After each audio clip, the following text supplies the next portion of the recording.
In case we haven't convinced you yet that NFTs are changing the face of sport, I'm sure our next sports panel will do it.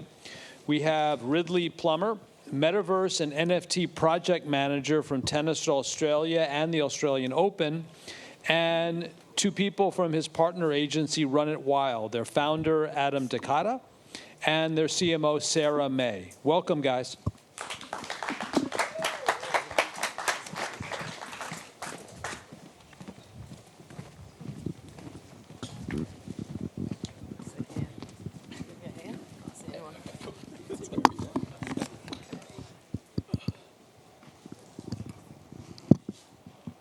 Test, test.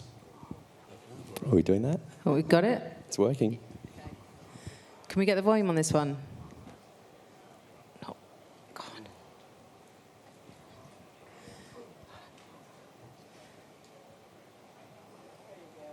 No volume on this one. We're just playing a few match points here from the Australian Open. Oh, yes, it's it. There's the volume.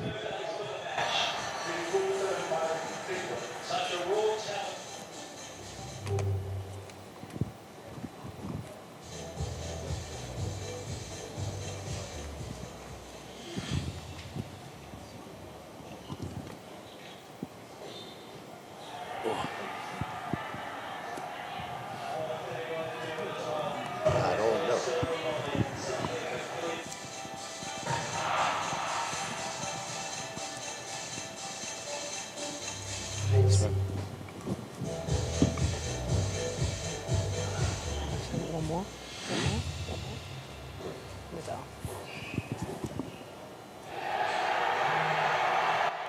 You know it. Vamos, Nadal. Okay, we'll crack into it. Thanks, NFT NYC, for inviting us. Thanks, Quinn, Jody, Michael, and the team here. Welcome, everyone, and thanks for choosing to spend the next 20 minutes with us on how NFTs are changing the face of sport. I'm Sarah from Sydney via London, and I'm the CMO of Web3 Studio Run It Wild, who are behind the Australian Open Metaverse, Elvis on Chain dropping soon, and more projects. I'll be the moderator and chair umpire today, and joining me is Ridley Plummer, Tennis Australia's Metaverse and NFT project manager, who has been instrumental in the AO's launch into the Metaverse. In a previous life, Ridley's worked with Budweiser across the NHL, NFL, and the Super Bowl to activate in-stadium connected experiences. Welcome. Thank you. And joining Rid is Adam Cata, founder of Web3 Studio Run It Wild, a multidisciplinary blockchain, metaverse, and NFT dev studio specializing in art, collectibles, and gaming. With another hat on, Adam is also head of Decentraland Partnerships, a key partner of AO Metaverse. Welcome both. This is going to be a ripper. We're a bit excited because we've just won a Cannes Lion. Can we get a bit of a cheer? We've just been announced, everyone. We won a bronze for most innovative use of data. So before we get into the panel, I'm just going to push it along a bit. We have some live prizes today for you all. So we're going to have a quiz. It's going to launch very soon. And the first prize is an NFT. So, whoop! Second prize is, I don't know if you know the man, the legend, Stan Smith. Most of you know him for tennis shoes, but he has signed a racket today, so we're giving that away as a physical prize. And thirdly, we've got an AO gift pack as well. So get amongst it on the quiz. It's 10 questions, multiple choice. You've got 30 seconds to answer them, and we'll kick that live. So the Slido is going to be in the bottom right-hand corner. So if you head over to slido.com, 1697910, it's going to be on every slide as we go along. Okay. I need another hand.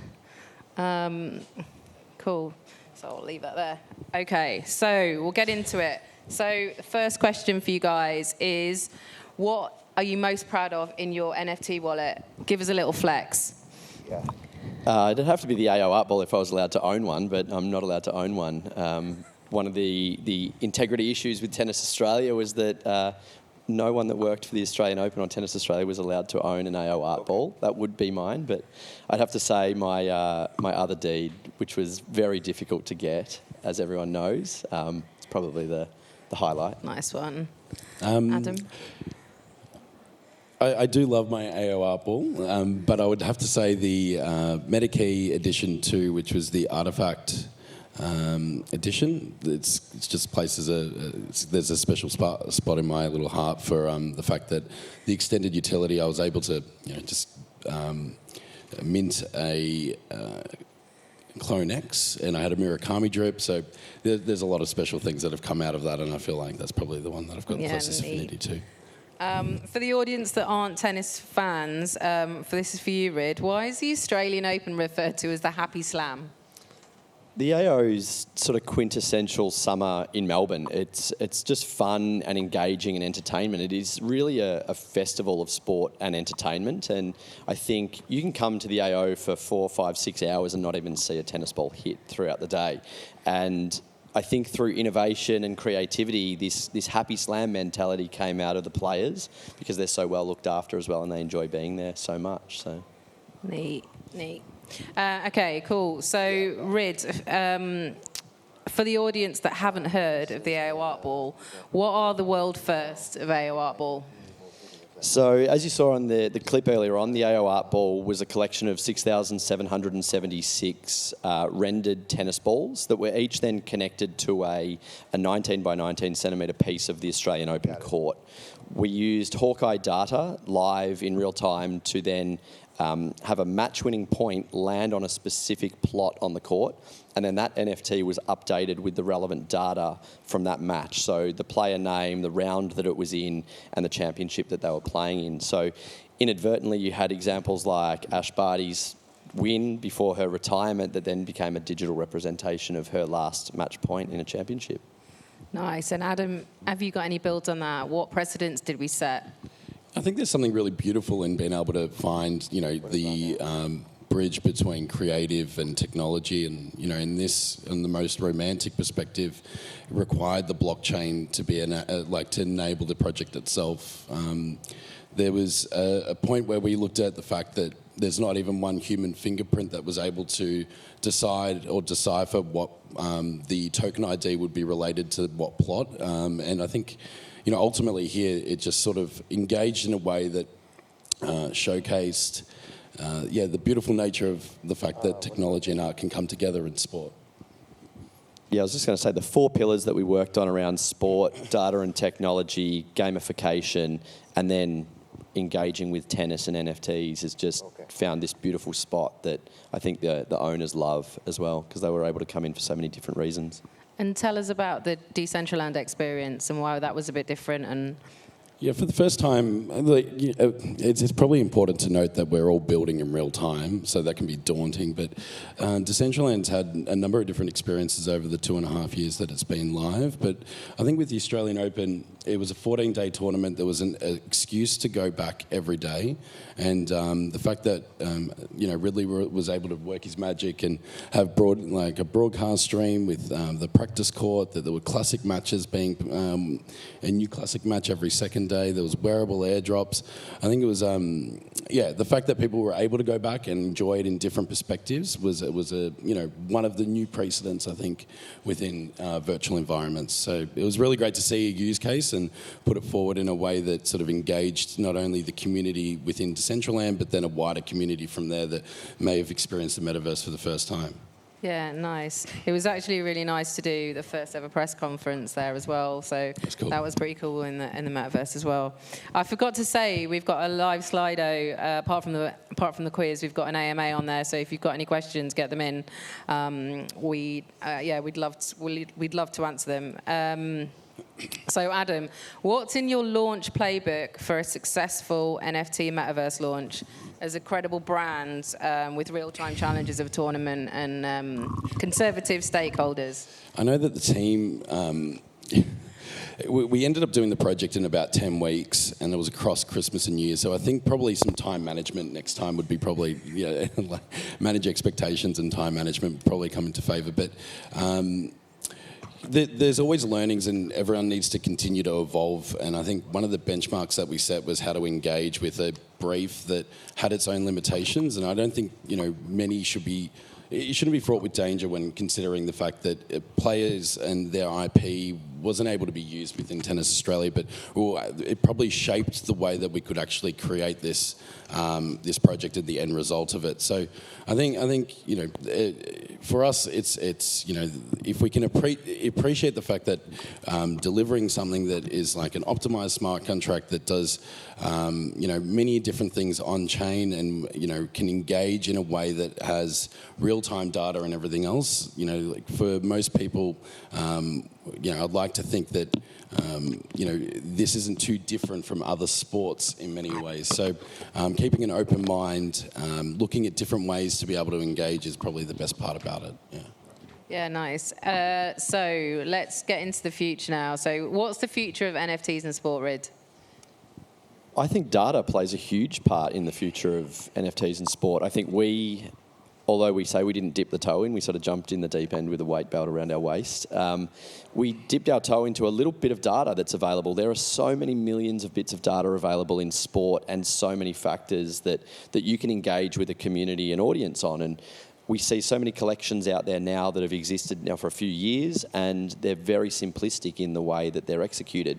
I think truly they're kind of in the first few steps of the marathon in a way that if they start integrating data in ways that are unique, gamified, or even looking at sort of gambling elements that people love, it'll engage people more with sport in real time. Like we saw it with the AO Art Ball and people sitting up in foreign countries for hours and hours on end watching the AO and matches until that very last point, hoping that they had a match-winning ball.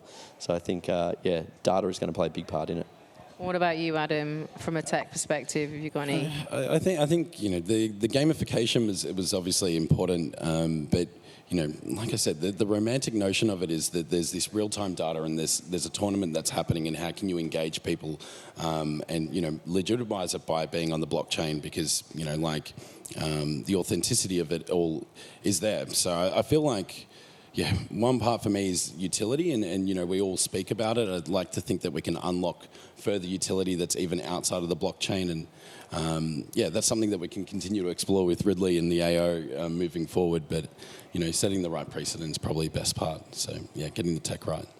I think sports are really lucky that they've got an enormous amount of assets to work with as well. Like we've got tickets, we've got merchandise, we've got experiences, we've got live music, we've got on-site, we've got off-site. There's so many factors of utility that we can play with, and that's no different to a lot of other sports that can start to leverage that too. Yeah, so good. I love that intersection of entertainment and NFTs as well. So what's the future of Art Ball? Have you got any alpha today? Yeah, well, we've spoken to our holders this morning. We had an early session on Discord this morning for our Australian-focused audience. That was a little bit early for a New York morning. I shouldn't have had that nightcap last night. I was like, pre-coffee it was too. The biggest factor for us in the Art Ball project going forward is financial sustainability for the project. I think so many NFT projects out there that we see have this huge spike in revenue when they drop their first collection, and then it costs money to keep that in existence, and eventually the bucket empties. And at that point, I think we've all seen it in this room, that NFT collections often die, and they die a slow death in that way, and then there's no value add anymore to the consumer because all the revenue's gone. So financial sustainability for us is a huge factor. Also rewarding the Genesis holders of the AO22 that supported us in that first drop. So going forward, and you have heard it second here today because the holders heard it first, everyone who owns an AO22 Art Ball will get an AO23 Art Ball automatically. So that to remain financially sustainable, we'll then add another 2,000 odd balls into the collection, and we'll also then re-roll the entire court because we need to add more plots to the court. So the court will now have approximately 8,500. We'll continue to do this into the future years as well. what we'll also do is extend the event from 2 weeks, which is just the Australian Open, right through to the Australian Summer of Tennis. So you'll have the Sydney International, the ATP Cup, the Brisbane International, the Adelaide, Canberra, Hobart, whatever other tournaments we're running in Australia at that time. So the game, effectively, will now run for 4 weeks of January, not just 2 weeks. And then we're having conversations with the Laver Cup as well, of which we're a 10% owner in as Tennis Australia. And yeah, talk to us Yeah, about this. I think like, you know, the provenance is really important to us about, you know, what not only is the Genesis token, but then future years and what that actually means to a holder. It's really special to be able to work with the AO in this way, where we're all inner degens always look into how best we scale things, and the fact that Ridley Degen is able to sort of explore these ideas with an open mind. We were able to like look at the metadata, the way that we're able to replot this, create different APIs that then use functions to be able to connect further data into the future and not have to. There's something really beautiful about having one token that then can extend each year. Not that you have to have, you know, let's say it's 2025 and you've got 4 AOR balls at that point in time. I feel like there's something just beautiful in having the one NFT that has the provenance through, and that there might be some match-winning points and there may be some years that you've missed out. But yeah, the fact that we're with this scalability, we're now able to focus on how to then reward match-winning points and have the Australian Open and Tennis Australia really concentrate on that is super exciting for the future of the project. So just to recap, I own an AO Art Ball 22, so I get another one for AO 2023. There are more balls incrementally being added, about 2,000 a year. Because of that, we're increasing the number of plots to 8,500 that are following more than the match-winning points from last year, which is 398. It's going to jump up to 600. So that'll jump up to probably close to 600 by the end of the tournament. And those will come with extra utility that's TBC at the moment, but they could include tickets, right? I could get tickets to a tourney. Yeah, absolutely. Give us some more alpha. Yeah, I think we're having the discussion back at the office at the moment about what that means as being a Genesis holder of an AO Art Ball. And does that mean tickets? Does it mean premium access? Does it mean upgrades? I think, like I mentioned before, we have so many things that we can pull the lever on as a sporting organisation that we want to be a leader in this space as well. And I think if we're going to do something, we want to go big, and we'll use the back half of the year and decide on what exactly that is. Okay, we'll try and get that of you later. So we might change tack here because we've got a question through that's a little bit spiky and I like it. So who's on your sport/NFT crush list? And the question that I'm referring to is, have you seen NFTs wrongly used or executed badly in sports? I think we all have, haven't we? Yeah, I think so. But like, look, everything's a learning and everything's evolving. I think, you know, one part of it is that, I'm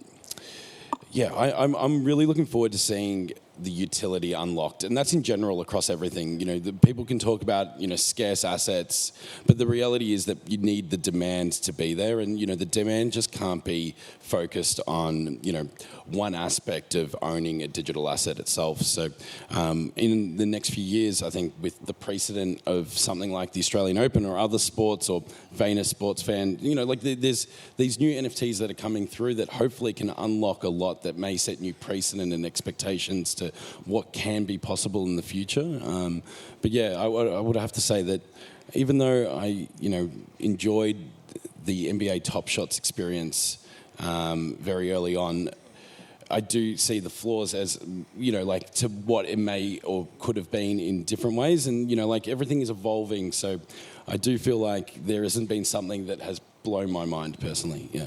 Yeah, I think I'm probably the same. That I think we've set the bar so high, and my expectations of what other people should be doing in this space are now so high that... One Can Award. I'm nominated for 2 NFT awards here.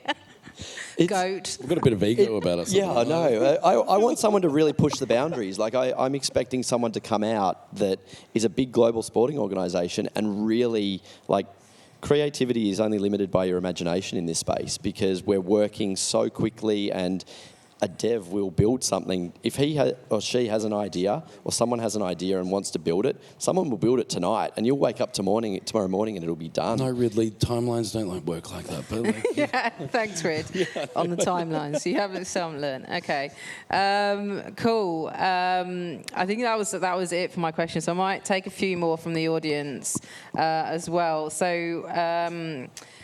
This is from Mike Pacina. What gave you the idea to use the court for NFT prizes? Oh, for NFT prices? Yeah. Prizes. Oh, gotcha. So we originally had two ideas. One was the art ball. They look so good up there, by the way. One was the art ball. The other was a kind of an artwork piece that was generated using data.